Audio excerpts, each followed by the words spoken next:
I welcome all of you to this event, World Beyond War.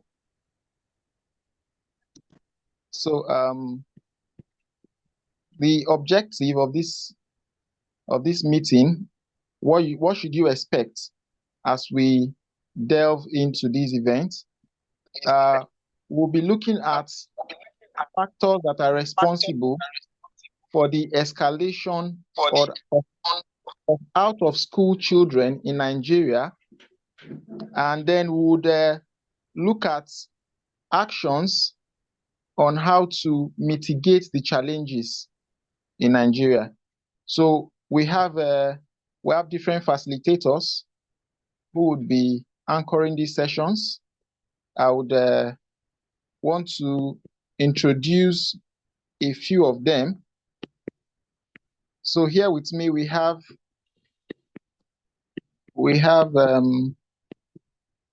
Mrs. Obi Jane. Mrs. Obi Jane is the Advancements and Socioeconomic Development, CPAID. She's Africa Regional Coordinator, Demo Reset. She is National Coordinator, World Beyond War Nigeria Chapter, and also a chairperson of Open Government Partnership, OGP, on improving service delivery. Please, we want to welcome her and give her a round of applause. So you can just you can use the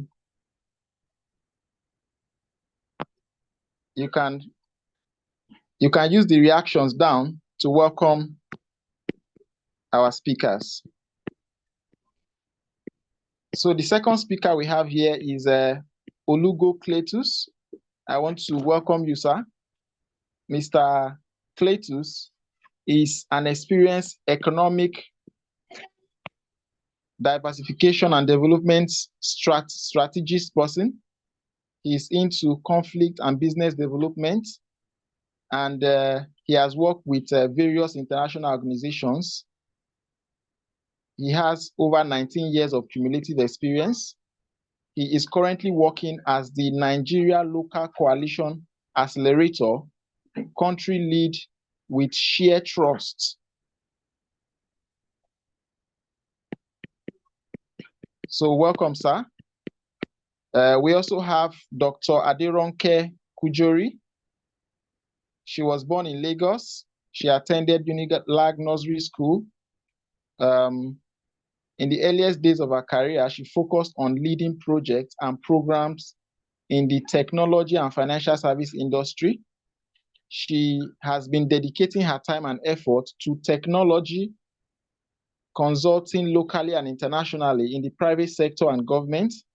She is also a philanthropist of the next generation of valued Nigeria citizens through the Aderonke Foundation program. That's so beautiful, ma. We want to welcome you. And then we also have Mr. Guy Fugap. He is the African organizer for World Beyond War. He is also a secondary school teacher. He is a writer and also a peace activist. Currently, he is based in Cameroon. He has long worked to educate youth for peace and non-violent activities. His work has put young girls, in particular, at the heart of crisis resolution and raising awareness on several issues in their community. He joined Women International League for Peace and Freedom in 2014 and founded the Cameroon chapter of World Beyond War in 2020. That's so brave, sir. We want to welcome all our distinguished speakers to these events. So without wasting much time, I want to go straight to the agenda for today. But before we start, we want to have a goodwill message from the organizer of this program. So I want to hand over now to Mr. Guy.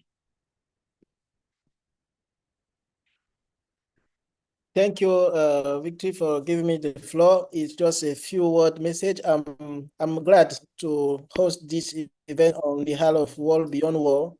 World Beyond War is a global movement that started 10 years ago, this year having its 10th anniversary. And since 2020, we first chapter of World Beyond War in Africa. So we are trying to expand our movement to end all wars, to debunk some myths around wars in our activism, working on peace education and different campaigns to end wars.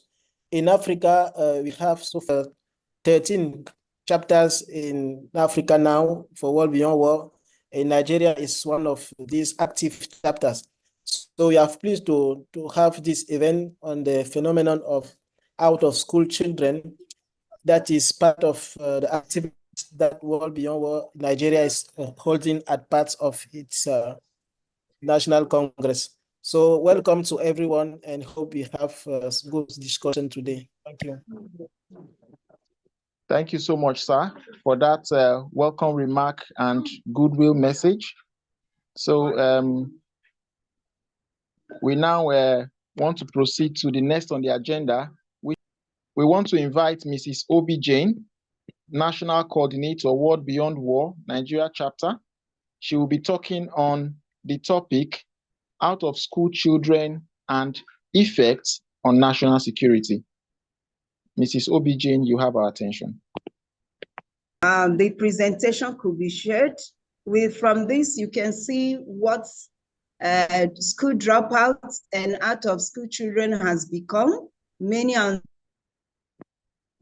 mindful, they are hawking, while others are there stealing, doing a lot of violence activities. Next slide.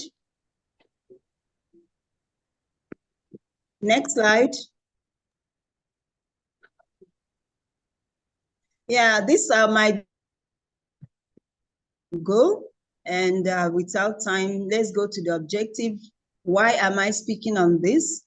I intend to speak on this to highlight some challenges that has befell out of school children and in Nigeria and the menace they cause. Also articulate discussion around this issue. Share experience regions and coming from different states. How has it been with your state? So this is an to contribute, but the paramount use this out of school children in our little effort with our government ministries and all platforms that we have. We should intensify discussion on this. Next slide. Okay, next one. This is all about, we are clamoring that our school children should be in the school and not outside the school. Whatever could be the factor, as a parent, as a guardian, as this government, we should get them into school. So this is the introduction today. Education is largely paid. No, it takes a lot to educate a girl child or a boy child now. So parents are not finding it easy. And that has befelled the level of out-of-school children. Poverty is high. In Nigeria here, you can attest what we're passing through, difficulty in getting money, economic, socially. So, but that doesn't make us not to do what we ought to do. Yeah, what is it that we need to do is to get these children to school. School education is the biggest prize you can give to your child as a gift. And the menace these children cause has already been seen in our society. I'm trying to be summary in what I want to say, that no child should be left behind in education's sphere, because education is the fundamental right of a child that is you need to give to a child. And as such, we are coming to discuss how do we imbibe other skill acquisition into this education, because children, our parents may not afford the huge expenditure despite the government has provided free education. What other education do we give to our children? And that is why we're looking at technical vocational education. Next slide. When we look at, I think I've talked about this. When you get the slide, you can look at it. If you request, we will share to you. Next one.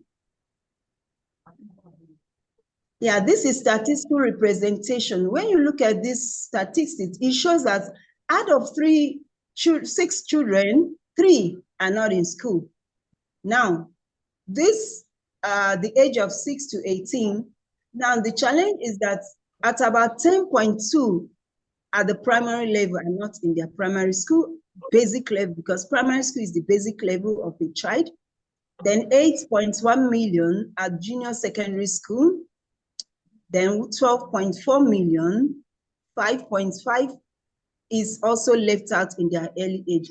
This may not be realistic now because this data was gotten at about 2021. So many events has come up and we cannot lay hands a specific figure of out of school children in Nigeria now.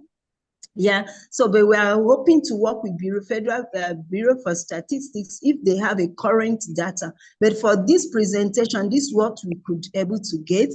So if this is accounting to over 200 million at this point, what we have at hand. So this is really huge. What does these children do?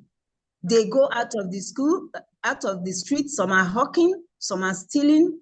The kidnapping we're facing today, the banditry and all stuff. The menace is really huge. So this has caused a lot of diverse issues in our community, in our society, and Nigeria at large. Next slide. Now, when this, if you see it, time may not take me to roll it. This is according to states and region. When you look at northern region, you can see the number of states and the percentages. Some states are really working hard to reduce these children.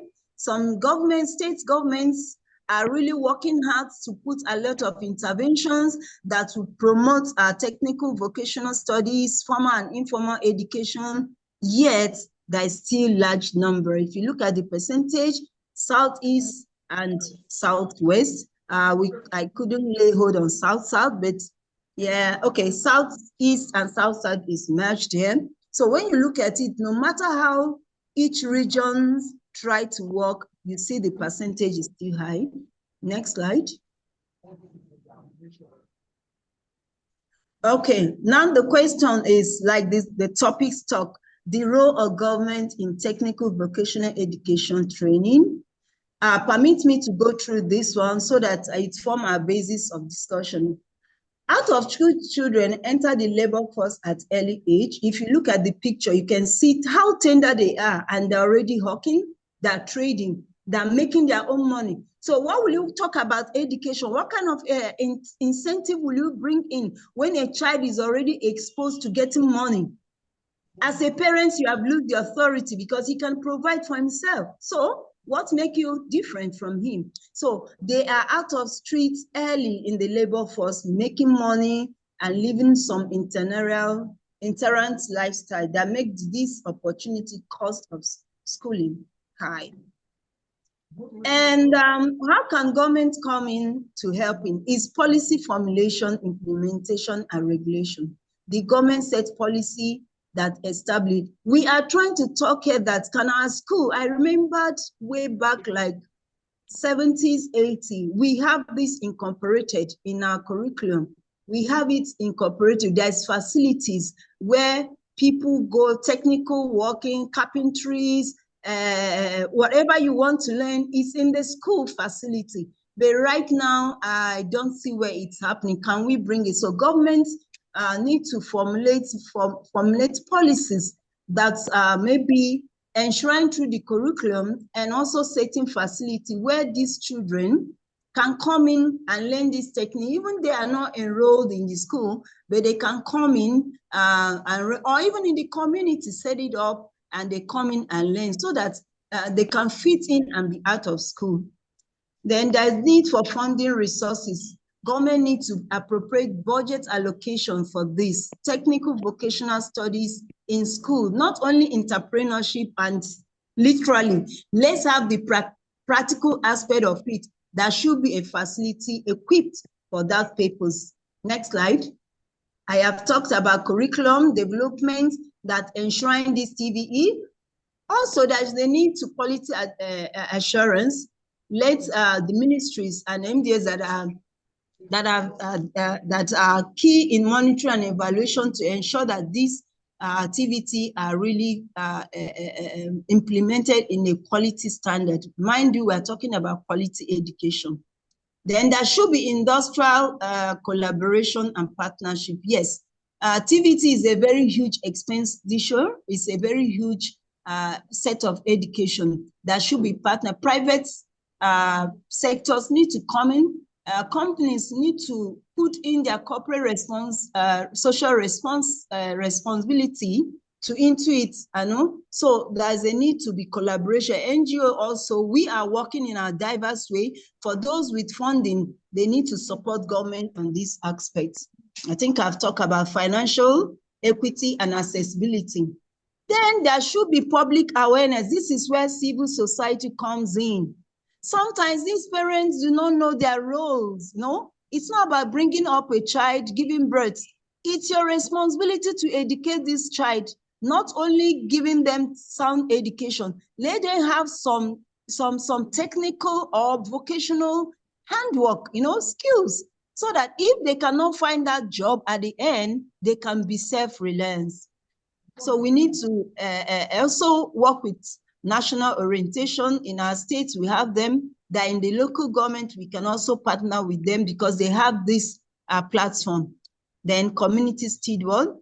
Please, when you request, time may not permit us. Here is where I want us to talk. The issue of out-of-school children in Nigeria is a complex and pressing issue that requires a multifaceted and coordinated effort from all stakeholders to address. The data of out-of-school children is a clarion call for urgent action. Governments, non-governmental organizations, civil society, media, religious leaders, community leaders, including international bodies, must collaborate to effectively reduce the number of out-of-school children from the streets. By working together, strategically putting efforts, we must reduce this. Inclusive and quality education, that is what we are needing. Whether you have it or not, government policy should enshrine in education that all children, irrespective of their background, should be educated. And lastly, we are just telling the potential of young people. If we do not address this, we are sitting at a real time bomb, because the issue, you can even see this last protest in the northern Nigeria. How was it? You can see it was children, out of school children mostly. They are on the forefront doing these violent acts. The commitment, the time now for us to act. As WorldBeyondWar members, working in area of education, even though you are not working in education, you are a potential peace builder, because you cannot separate peace from education. The time for us to put all our effort to mitigate this anomaly is now. Thank you so much. As we look at the slides here, thank you. If there's a question, I can entertain. Thank you so much, Ma, for that interesting discussion. We really appreciate the time and effort you put into this. So before we move on to the next speaker, we want to allow some time for you to ask questions or make contributions briefly before we proceed. So you can just use the reaction to raise a hand and we'll call on to you, or you can quickly ask your questions using the chat. Okay, maybe as time goes on, someone may think, Karen, can we usher the next speaker because of time? But if a question comes up, maybe after her presentation, it can be addressed to the speaker. Thank you. Now, the case study of evidence-based technical vocation and entrepreneurial education in achieving peace and growth. Why did he feel so? He said, okay, let's not think about literal aspect of, can we see a state that is working perfectly, enshrining TVE in their own education curriculum, in their education in their state, and how has out-of-school children beneficial? Next slide. Now, these are the topics he would want to speak on. He has established it. Next slide. Delta State was created in 27th August 1991 by General Ibrahim Badamasi Babangida, the former military head of state and president of Federal Republic. Delta State have 25 local governments and Asaba as the headquarters. Delta State has almost 7 ethnical groups, and time may not permit me, but when you get the slide, you can look at it. Next slide.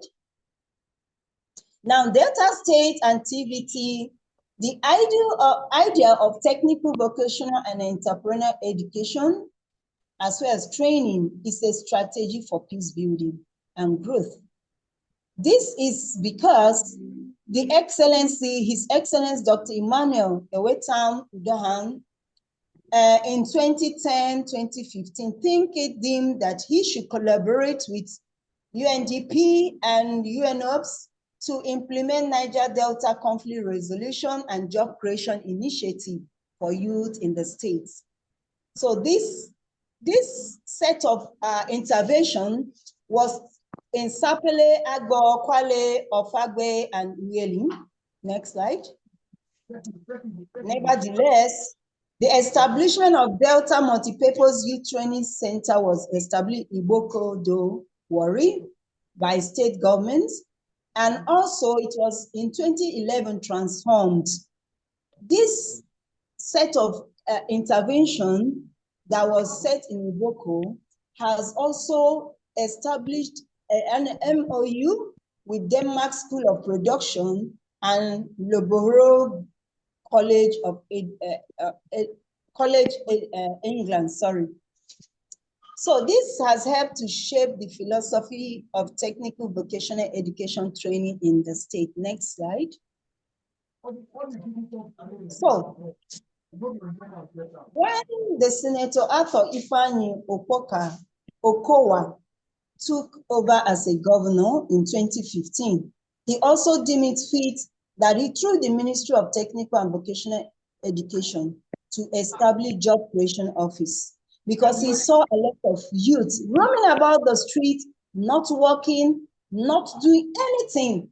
All they do is to steal, take drugs, and do fit. So he felt in the ministry, he should establish an office for job creation. Next slide. Next slide. Yes, so, this is the next. Okay, so now what does this stand for the presenter? He says that out of what he has, this intervention in this state, reposition and effectively manage technical and vocational training sector of manpower. That means right now, because of TVE team that has been enshrined in Delta State, there is an increased level of manpower. That means if you are looking at credible technical worker like electrician, carpenter, or whatever way technically, you will find so many being trained and qualified. Then it midwifes the state technical advancements. It encourages entrepreneurship among datans. People don't wait for a white-collar job again. They do things with their hands. They open businesses. They implement and launch companies, projects, and stuff like that. So people are highly self-reliant. So the technical skill that has been provided, like I said, it increased industrialization, commercialization, and economic development. Next slide. So what he is able to put up centers, new centers that have come up in the state between 2018 and 2022. These are almost 10 centers right now implementing technical vocational education and training. Now, These are the interventions that the state has made, and I know maybe others. By the time he's able to do this, I know currently there may be other new ones. So the state government has done girl entrepreneurship and skill training, just youth agripreneur, youth stepreneur program, Delta State ICT program, Delta State Sport Development Program, and so forth. And so now, how has TVT impact on peace and growth of Delta State? Because the case study is Delta State. And speaking on the next slide, impact of peace and growth, yes. Now, youth employment and job creation for teen youth. That means, like I said before, there is increase in employment and job creation. People don't wait for a white-collar job any longer.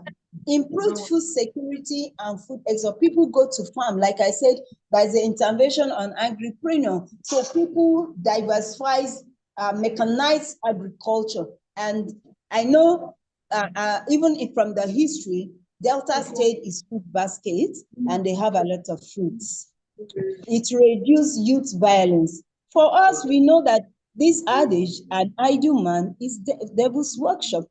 When somebody is idle, he has energy for anything. And the nearest person that is able to give him money or anything, he will perpetrate whatever violence he feels deemed to. So it reduced youth violence in the state since 2015. I think to a barest minimum, Delta State has not been recorded for so much violence, unlike before. It increased the number of technical experts and artisans in the state, like I have said before. It improved state internal generated revenue, SMEs. So conclusively, the presenter deemed it fit that as we have looked the case study that a state already doing beautiful on TVET, can we spread it to other states? As you are listening, you are a key stakeholder in this event of today. As you live today, can you spread this? Can you work with the ministry? Can you spread the good news that our curriculum should imbibe TVT? If it were before, let it be returned, because I know a lot of things have been removed from our curriculum, which was contributing to peace and growth of this nation. Now, at the end, he says, if this is done, peace across the state will be, that this has led to peace across the state, therefore reducing agitation and violence. With this, like I said, he has a little recommendation, which is something I have already said, that we have a long journey, but it is worth taking for if we can join all our efforts to promote peace and stability in Nigeria. Thank you so much. Thank you so much, Ma, for that eloquent delivery.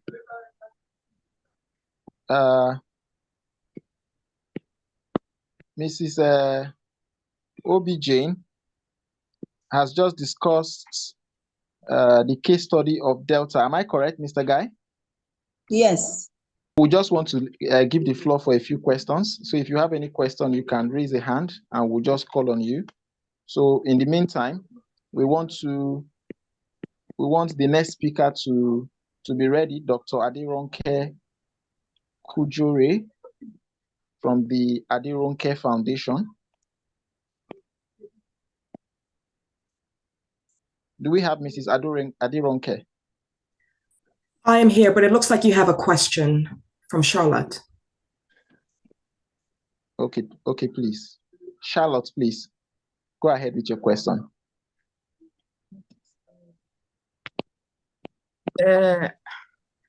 Thank you very much. Can you hear me? Yes, we can hear you. Yes, we can hear, yes. Okay. I have introduced myself in the chat. My name is Charlotte Karambani from Togo. I am the chapter of WorldBeyondWar in Togo. And I want to comment the presenter and the two researchers on the work. the issue spoke to itself. But the problem we are having, I mean, talking about my country, is that the important work still in the hands of the parents. How they should get involved and talk to the children, an awareness raising from the children, because sometimes some parents or some children will think that the technical and vocational education training, I mean, is not a respectful orientation. People think that being a carpenter or a driver or a mechanic will not bring you a respect. And instead of, I mean, taking a solution of those children, sometimes some are very limited in their studies. And instead of trying to, I mean, instead of they succeeding for the exams, they are always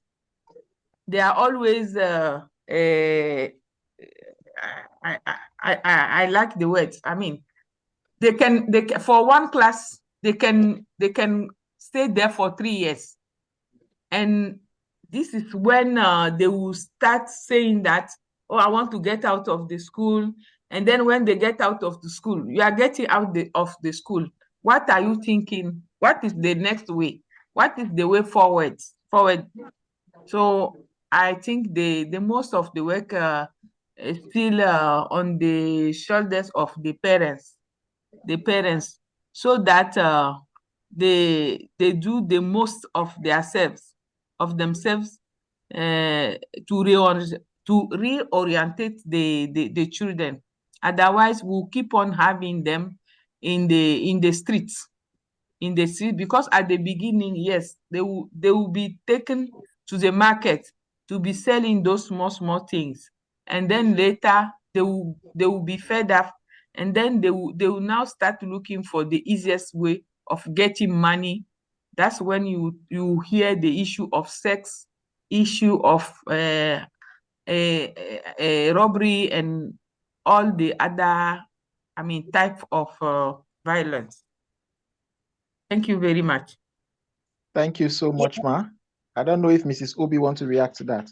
Yes, what Charlotte said is real everywhere. As far as Africa, we are the same, just that we have different waders and stuff like that. But what we are talking here is, yes, why we address normally that those that are out of school, we are talking now, those are in the school. Can we start making them get engaged? Because if you get into what I presented, I said some are in the school now, but because of high cost of education, their parents may withdraw them. But if they're engaged in TVT, they will not solely withdraw because something else, like you said, are keeping them busy. Out of school, they enroll in carpentry, for example, when we keep up the facilities. So what we are clamoring is that, yes, it may look, as you said, in our language, they say not at all, it's not a game, no, meaning, instead of me to lose out, why can't I just be one? So if you are not a carpentry, you are roaming the street and you felt carpentry is a lay down job, why not? So it's about, and that's why I call civil society, we should keep our game up. Let's make this more aware that people should get skilled. Parents, please put your children in that line so that they will understand. Thank you so much. Thank you, Ma. Yeah, just to add, I want to also say that some of these vocational training are now very acceptable in very notable organizations. So people who study these things, they are not inferior to anyone. They are also important.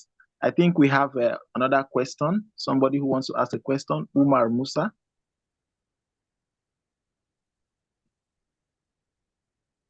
Umar, if you are there, the floor is now for you. Yeah, hello. Thank you very much. I just want to improve on the presentation by Mrs. Obijin. Actually, if we are talking about the issue of out-of-school children, we should be looking at the causal effect relationship of those children who are actually out of school. You will realize that if you look at it from the cause, those out of school children, on the basis of the organization that organized this program, which is World Beyond War, you will agree with me that they are major perpetrators in terms of violence.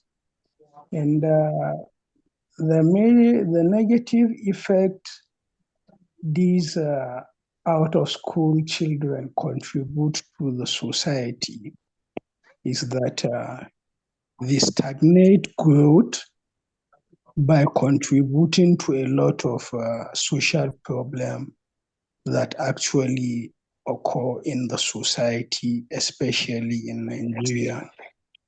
You will realize that these students, these children who are out of school, are those who in one way or the other engage in violent extremism. They are easily indoctrinated.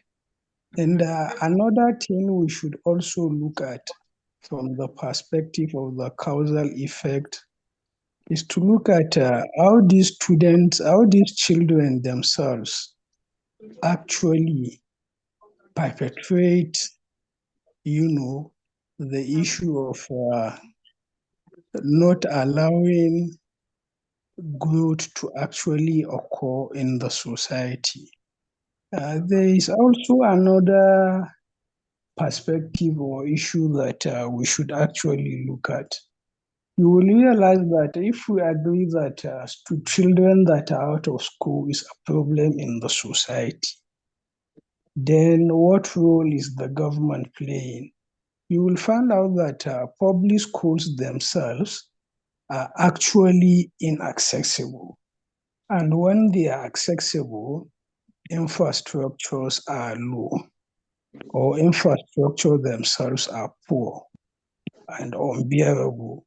So we should, as stakeholders, begin to look at what mechanisms and approach can we adopt to ensure that children who are out of school, apart from discussing or series online and having workshop, how do we ensure that stakeholders actually get involved to ensure that those children themselves are not denied their basic fundamental human right?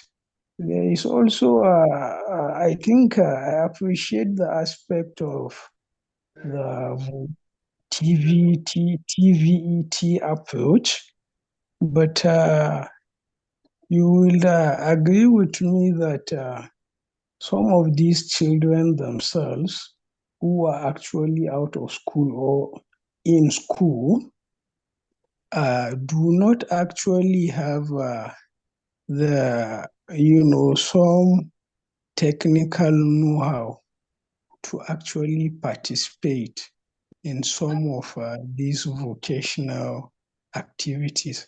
So I just let me pause a little and say thank you very much for having me on this forum. Yes, thank you so much. I don't know if Mrs. Obi wants to... Omar, which region? Kano, I guess? Which region? Northern, I guess, from where? Yeah, I'm in Kano and I am also in Katsina.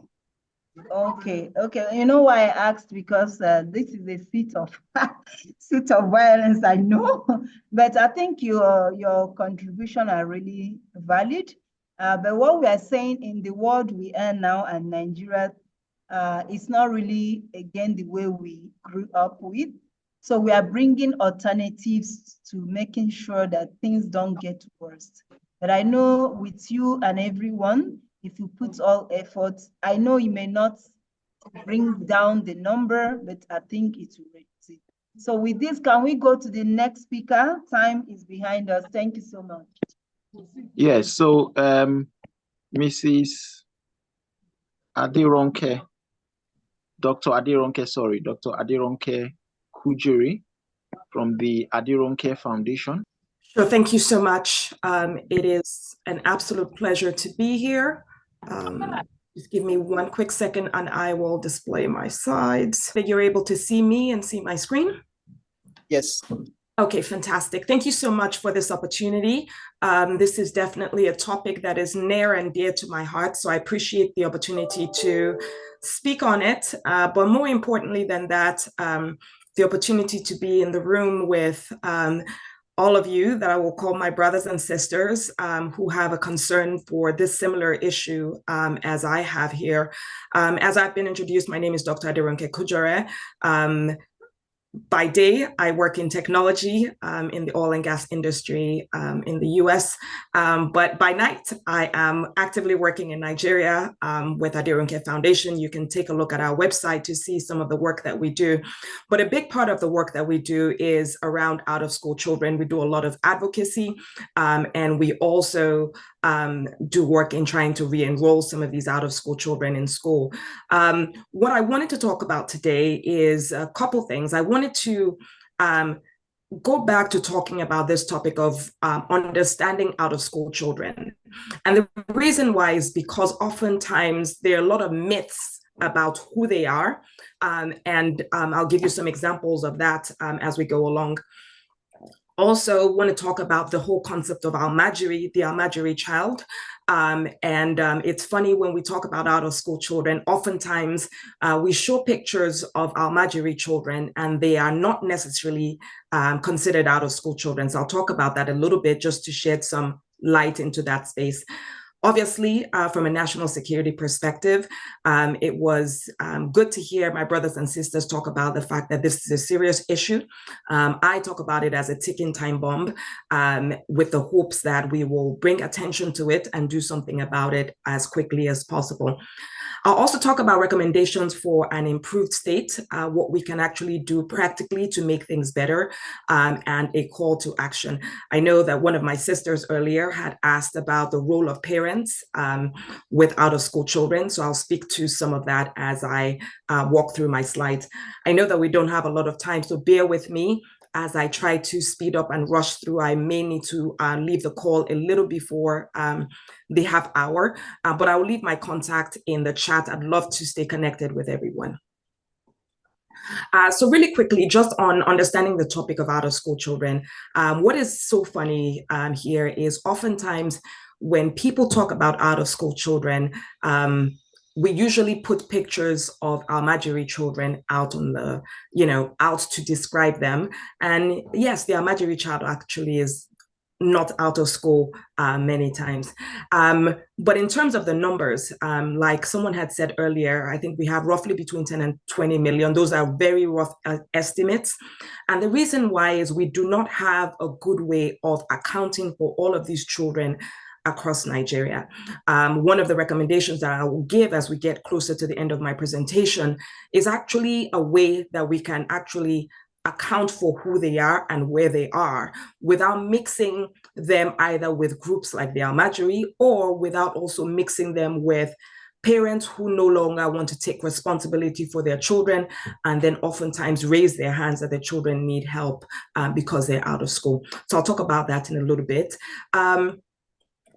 But again, although it's clear that we have an issue, there are questions around the count. The Census Bureau actually doesn't have accurate numbers. A lot of the numbers that we have today are provided by international NGOs. And there's also always a question about what their motive is in the count of their numbers and whether those numbers are truly accurate. Moving on further.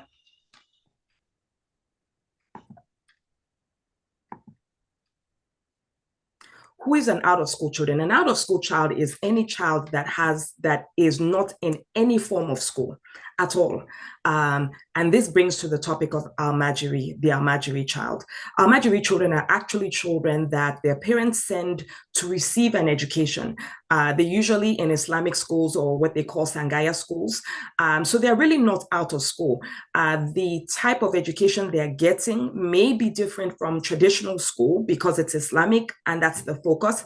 But those children are not really out of school. I think recently I was looking at some statistics as provided by the Almajiri and Out of School Children Commission here in Nigeria.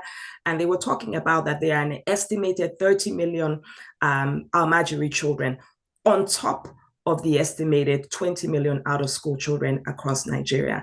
So I think it's important that as we look at children roaming the streets, that we think about the fact that not all of them are out of school. Some of them do receive an Islamic education, and it's after that that they go out into the streets.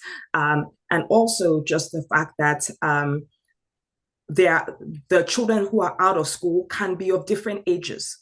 Some of them are very young, some of them are almost 18.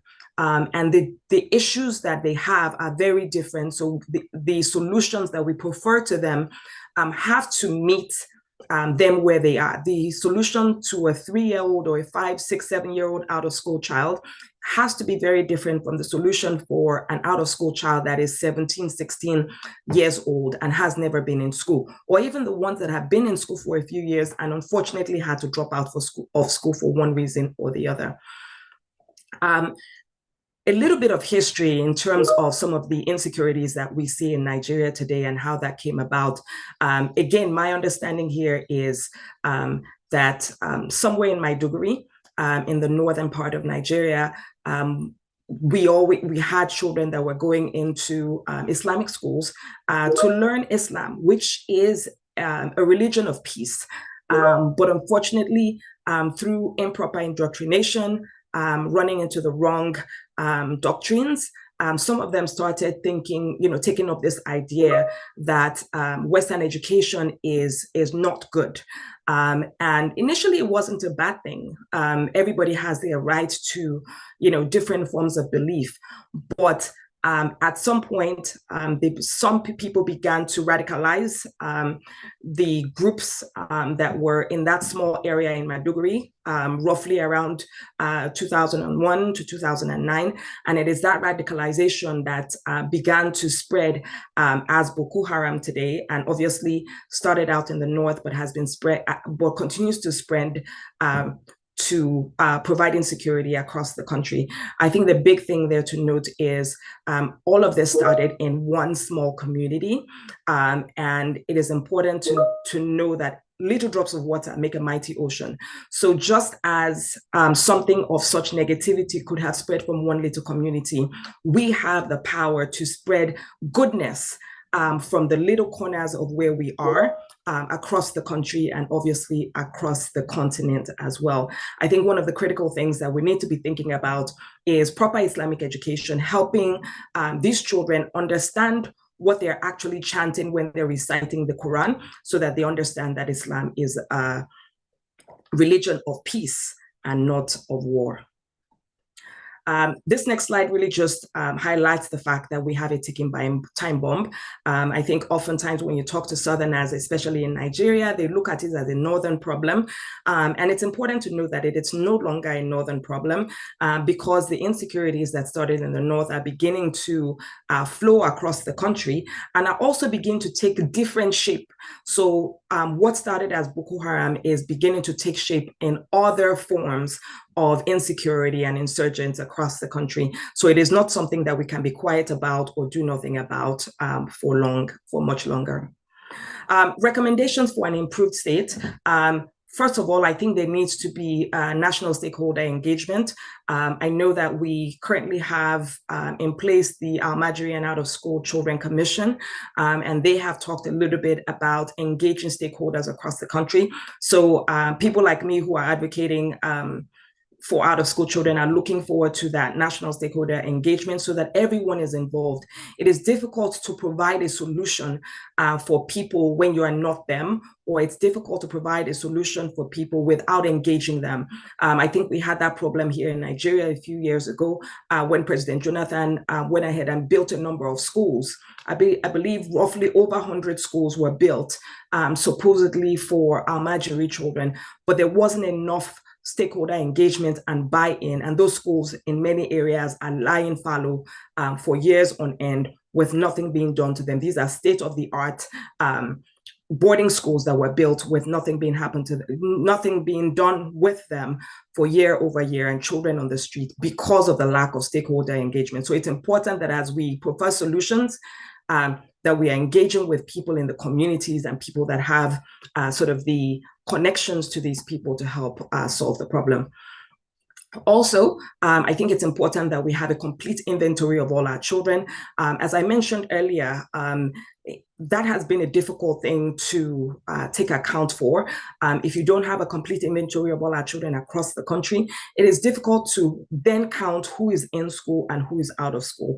So I think the first step there is we need to continue to push the Census Bureau for a complete inventory of all our children, whether they are in school or out of school. All births must be registered. All children should have names so that we can account for where they are and what they're doing on a daily basis.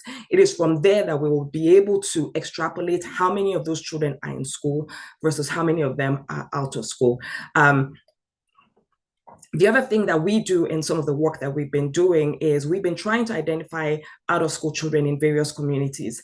And oftentimes, if you go into a community and say, oh, we're looking for out-of-school children because we want to re-enroll them in school, even those that are in school, their parents will add their names to the list because they look at it as an opportunity to get free education from the government or get away from the registration fees and things like that. And so one of the methods that we have found that has worked for identifying out-of-school children is during the school day, when school is in session, typically between 10 a.m. and 12 noon, we have a program in 7 states, 7 locations right now called Free School Program. It's only a 2-hour program where we teach them the basics, counting, ABC, reading. It's that rudimentary. But every day we go around the community, talk about the importance of education, and call in children to come into our library locations, and we teach them 2 hours of education. The value of that is a parent that is already able to send their child to school will not pull out their child from traditional school just for 2 hours of education. And so we're able to sort through who is truly out of school versus who is in school. And from those that we identify as being out of school, after we've seen them for a while, we begin to work with them and try to re-enroll them. But that method of trying to identify them during the school day when their peers are in school is the best method for identifying who are truly the out-of-school children across the country. Beyond that, in terms of recommendations, I think we need to fully engage our Almajiri and out-of-school children for societal productivity. I think one of the presenters earlier talked about the idle child being the devil's workshop or something to that in that line, and that is very true. Regardless of whether we are in Africa, in Nigeria, or in the US or in the UK, the idle mind is always the devil's workshop. I remember looking at a presentation not too long ago about a gentleman who had gone into terrorism. And they did an interview for him. He was an American child. And they did an interview for him and asked him, why did he engage in terrorism? And he said, because he had nothing else to do. Him and his family will wake up in the basement, they will drink all day. And somebody came and told him that if he engaged in terrorism, that he would be able to go to heaven or, to a better afterlife. And so that's why he engaged. So we have to think about the importance of engaging all our children in societal productivity. Again, remembering to teach our children that, especially in Islamic schools, that Islam is a religion of peace. reduce free roaming around the streets. Again, that's eliminating the idling. Parents need to be responsible for their children and reduce roaming. Basic education, basic skills, technology literacy for all. We cannot forget that we're in a digital age, and a child that does not have digital literacy is already behind globally in their ability to be able to survive and develop a thriving lives for themselves. So we cannot forget digital literacy in all of this. We need to seriously enforce diversion. If our government needs to look at the streets, and if we're seeing children walking around the streets at 6 p.m., 7 p.m., 8 p.m. at night, we need to be taking them off the streets so that it's not okay for children to be idling. Their parents need to take responsibility for them. And until we enforce it, we're not going to be rid of idling children or street children getting into trouble. I think we need to require higher education for all.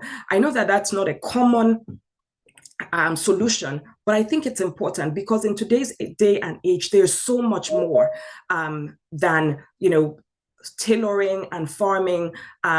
The world is getting so much more complex that we need to require even more from ourselves. And everybody doesn't have to be a doctor or a lawyer. But in higher education, that could be the skills training. Those could be our polytechnics. Those could be our teacher training, excuse the typo there, military academy. There's so much more that could be done. But I believe that we need to also push our children to do a little more because society, being globally a technology society, as we are, a digital society as we are in now, the basic education is not enough. Children need to be able to do more than read and write in order to be successful and develop good lives for themselves and their families. Another suggestion I would have is the extension of NYSC for those who have not been able to find better job opportunities, using it as a workforce development or entrepreneurial incubators for those children. I think we have done well with the NYSC here in Nigeria in that we have been able to bring all our youth into a program. Now we need to ensure that that program keeps them safe until they can find good work for themselves beyond that. And then lastly, I think the government needs to also explore offering startup housing for our children so that they can easily transition out of NYSC. So there's no reason why you should have a Nigerian child that has spent time in NYSC doing well and they cannot afford a home for themselves. I think we can employ those children and find a way to start a home for them, even if it's just one room. It gives them that stepping stone into complete adulthood. Call to action again here is continue to share this information with your circles, your friends, media outlets. Remind people that not all children that you see on the road are out of school. Some of them are getting Islamic education, and it's not just in the north, it's in the south as well. And so some of them do have people over them that you can talk to and engage in trying to help them provide a better future for themselves. Remain on the side of those who fix the problem. Oftentimes we close our eyes, especially in the South, and say this is not our problem, or in the North as well. We close our eyes to the problem and just give them arms and move on. But the more we close our eyes to this issue, the more it will come after us, and Nigeria becomes less safe for us. So we cannot continue to close our eyes to the problem. We need to continue to showcase role models to parents and out-of-school children. This is actually a direct response to the speaker that asked the question about the role of the parents in this work. Sometimes they don't push for education, or they push for entrepreneurship, or they don't like entrepreneurship because they have not seen successful people in those spaces. And so I think we need to spend more time identifying successful people in all the spaces that we want our children to be in and showcase it, helping parents understand the importance of education, helping parents see how the education is a stepping stone to get their children to be successful adults, whether it is in vocational training, it is in higher education, or whatever job it is in. We need to be able to tell those stories and showcase it so that they understand the value of this. And we can do this a lot on radio stations, on TV stations. That would help get the message to many of our children and the parents that don't see the things that we're recommending as good paths forward.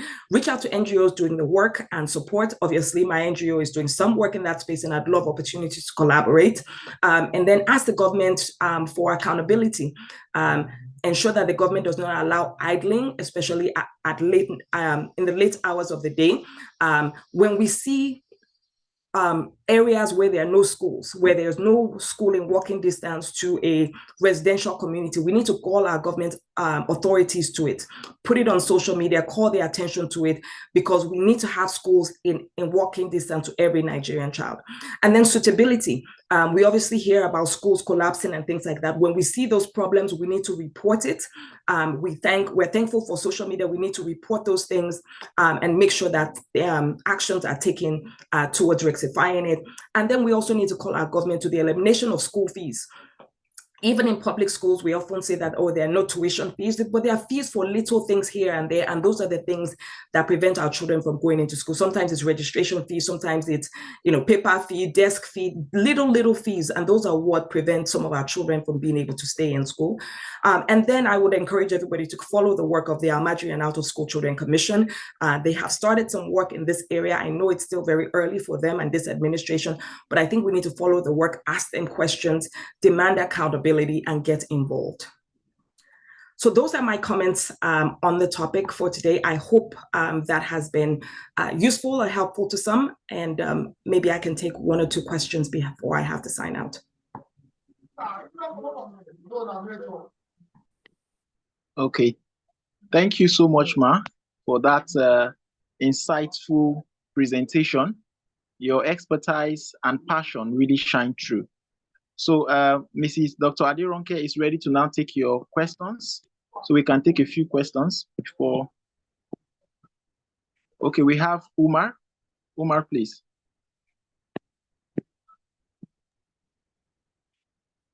Thank you very much, Dr. Adironke, for this precise presentation regarding the role of out-of-school children on national security. I think your input are quite rich, as you are able to make some remark on social differentiation that actually affects out-of-school children, and some demographic issues that also impact on these out-of-school children. But I just want to make a clarification as you were about to make your concluding remark, that in as much as you suggest that NYSC should be extended, we should be mindful that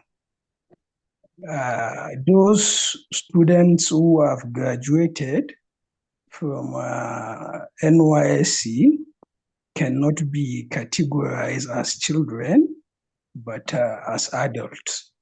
So with this, I also want to say, since you posited that you welcome an avenue for collaboration, actually...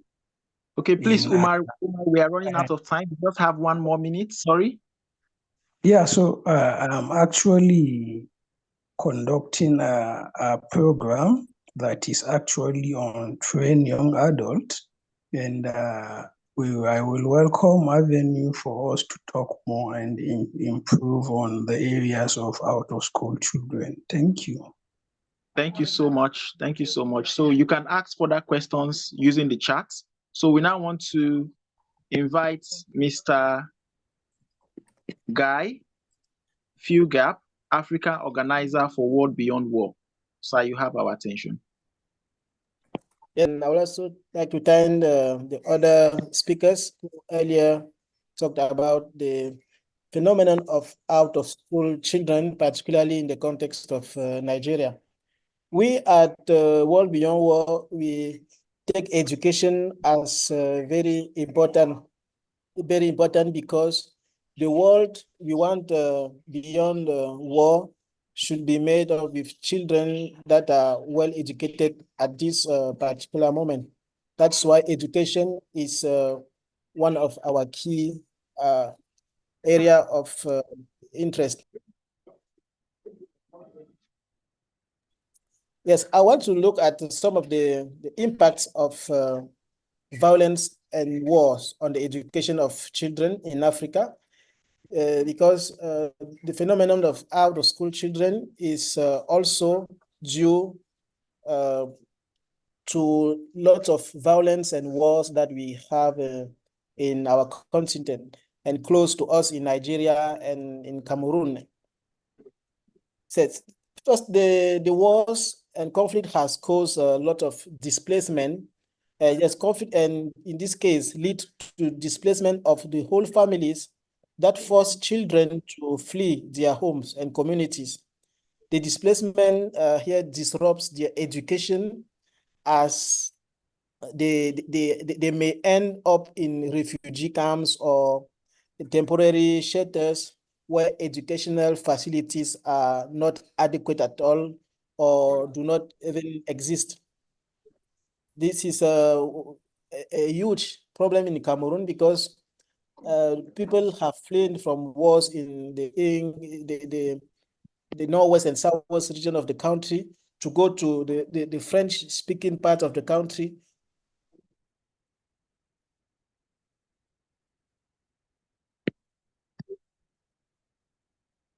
In their other their native places, and access to education, and same in conflict areas, access to education is also a big problem, because sometimes school facilities are destroyed, and in other parts may be used for military purposes. And to add to this, the journey to school can also become very dangerous for children because of the violence. In Cameroon, for instance, because of the incursions of Boko Haram in the far north region, there are many parents who have refrained from sending their children to school with the argument that they will prefer their children alive, not educated, than having them educated with the risk of seeing them dying at any second because of war. And they have not sent children to school. Many teachers have left the areas because they want to be safe too. And we see as a result that in some classrooms, military were going to school, to classroom, to give lessons to children who could accept to be there. And this goes with a lot of trauma to be in a conflict area where children are seeing people dying, and they are seeing military killing people, and they go to school and being taught in classroom by the military. And this has caused lots of trauma, because children are exposed to violence just by seeing the guns, seeing the military uniforms. They are traumatized with this. And we lack, in this context, psychological support, because we have a great psychological impact, as exposure to violence and the loss of family members has caused severe psychological trauma, which affect children's ability to concentrate and to learn. And this keeps children out of school, as evidence. The other impact of wars that we often see in our context is poverty. Yes, wars and violence often plunge families into poverty, making it difficult for them to afford school fees, uniforms, and other school supplies.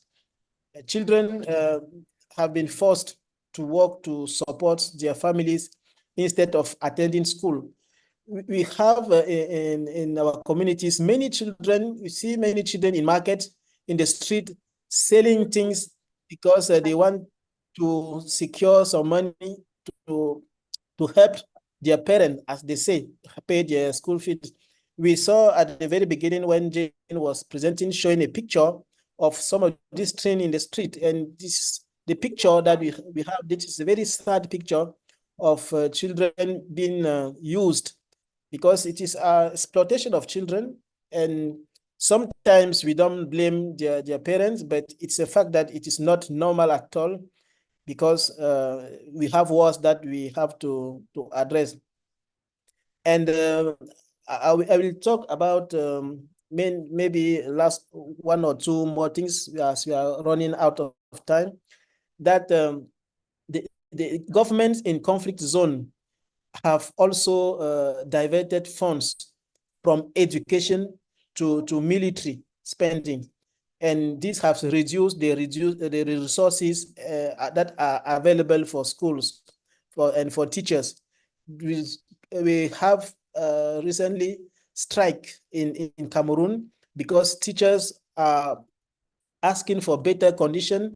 Teachers in conflict area want protection, and the money is not available to say it, because the government has invested more money in wars, in preventing, in ending the conflict, and it's actually still not done. There are other long-term effects about the security of the country, because if children are not educated now, for sure, the future is not showing bright, because we are trying to, we are preferring children to join armed groups, to be bandit, that will actually increase the insecurity. And to end to deal with this phenomenon of violence and wars, to keep children in schools, actually require a multifaceted approach. Maybe some few strategies that can be implemented. It's like to have to establish safe learning environments. Yes, establish schools in safer areas, or creating secure zones around schools that can help protect children. And this might involve physical security measures such as fences, guards, as well as community-based protection strategies.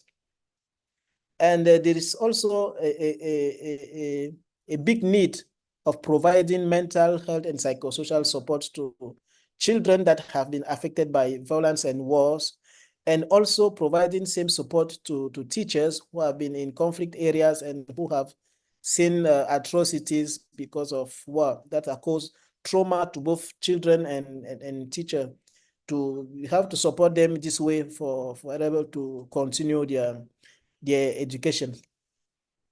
Yes, and there is something that has been done in Cameroon that have helped many other children, that is flexible learning options, offering flexible learning options such as online education.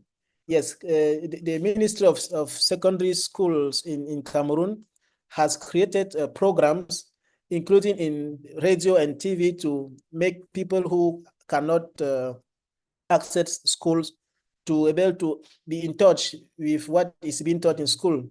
And this has helped a lot of children to prepare their exams. And it is difficult, yes, because we don't have electricity everywhere. We don't have internet everywhere for many people to access, but at least it was a good start that need to be rethink again to support many people to access education. There is a lot to say about this, but for the sake of time, I will not go further, but just mention that we are encouraging partnerships and collaboration between actors working around education. And we at World Beyond War in Cameroon, for instance, and in Africa, have been doing trainings for teachers and for school actors to replace the schools at the head of the strategies that we have, to make education be considered as a way to have a world beyond world, a safer world for everyone. So I will stop here because we don't have too much time, and I think we will share the recording of this webinar and create a space for people to ask questions, to interact about how we can end wars, to protect more children and give more access, more chances to children to go to schools. Thank you. Thank you so much, Mr. Guy, for that beautiful presentation. I don't know, can we still take a few questions before we go? Okay, so we have 5 minutes to take a few questions. So if you have any question for Mr. Guy Fugab, this is the time. Right, I think before the question, a lot has been said, and I appreciate all the speakers and the contributors. I think the 5 minutes for me should stand strong to what do we do? What is the next thing? As a group, we are here. World Beyond War is a national platform that is Nigerian chapter, and the African chapter is a huge social people movement. Clarion call for this intervention. I should suggest that aside the questions should be chatted, and if there's reaction, but one thing the 5 minutes should do for us here is, what do we think? What is the way forward? I know the last two speaker, doctor has said a lot of things which will couch further, but within participants, if you have any recommendation or next step, please kindly say it, because we have 5 minutes to round up. Thank you, Ma. So we have 4 minutes left now. So if you have any contribution, just raise a hand and I'll call you and you can proceed.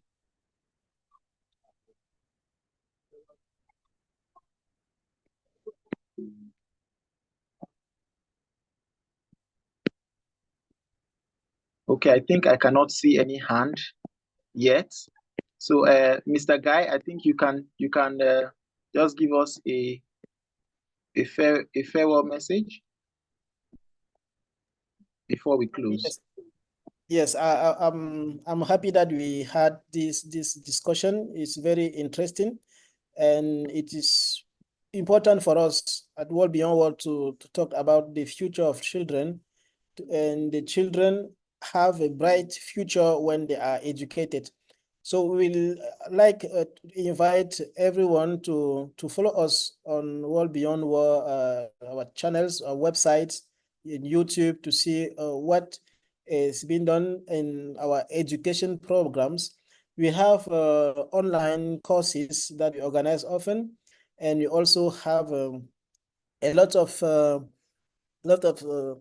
content about education that you can visit in our website and contribute, share any ideas, and take it from there to also make your work in education go forward. So I want to thank the Nigeria chapter for organizing this event, and congratulate the chapter for its Congress. Celebrating its Congress has been a very huge event that started a month ago with a physical event in the Kaduna state, and that got a good number of participants, and there were also many people who joined the chapter. And there is also like a coordination of World Beyond War in Kaduna, which is very appreciated. And we look forward to hearing from what you do. To have any comment, pictures, videos you do about your event, just share them with me and try to make it public so that people can see what we are doing and how we are making our country and our continent safer. Thank you to everyone who has managed to join this call. And the recording, as I said earlier, will be shared with everyone who registered. We have over 80 persons who registered just to show the interest they have in this topic. They will have the recording and we keep the discussion afterward. Thank you so much for coming. Thank you, sir. So let us take the lessons learned from today's discussion and work together to create a future where every child can thrive, free from the shackles of violence and poverty. a future where education is a catalyst for national security, economic prosperity, and a more peaceful world. Thank you very much for coming, and have a wonderful day ahead. Thank you.